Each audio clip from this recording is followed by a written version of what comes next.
Hi, this is Rolf Youngclass, and I'm speaking out in the November 3rd, 2010 edition of the Haskell County Monitor-Chief, Sublette, Kansas. The following are key issues driving the political process in our nation. Resistance by the American people to greater control over our lives by Washington, D.C., concern about the disastrous consequences of an ever-increasing federal debt, and a continued perception that those representing us in Washington are not really looking out for we the people. In the following months, even though the majority has changed in the House of Representatives, the above issues will still be major concerns. So now that the election is over, what do? It's important that now that as American citizens, we take more responsibility to see that our representatives and senators really do represent us in Washington.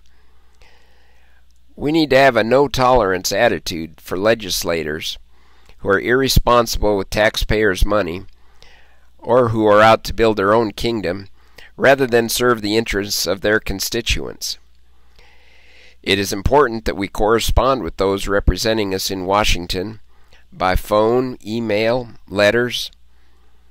Even if we agree with what they are doing, it is important that they hear from their constituents. That will give what they say more weight when they debate with their fellow representatives and senators. What can we expect in upcoming months? 1. President Obama will continue to pursue his radical agenda. It's ingrained in him. And he will alienate more of the mainstream citizenry, including the traditional Democratic Party base.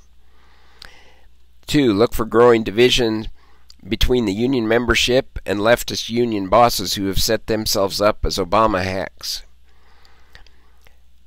Union members will more and more resist their union dues, going to candidates who would help to further President Obama's socialist agenda. 3. President Obama's characterization of America as an evil force in the world that needs to be transformed into goodness will continue to backfire on him.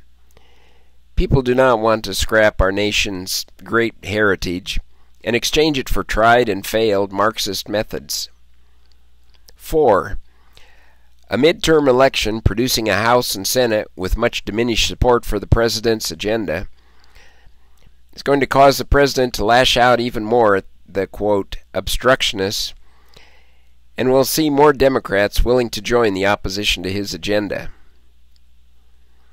A movement, by definition, is something in motion, and those of us who are opposed to the Obama agenda need to see that we remain a political movement by staying in motion. This does not end the day after the election. We need to work on a new set of solutions for the problems with the American economy, which are each day being seen more and more as President Obama's problems and less that of his predecessor.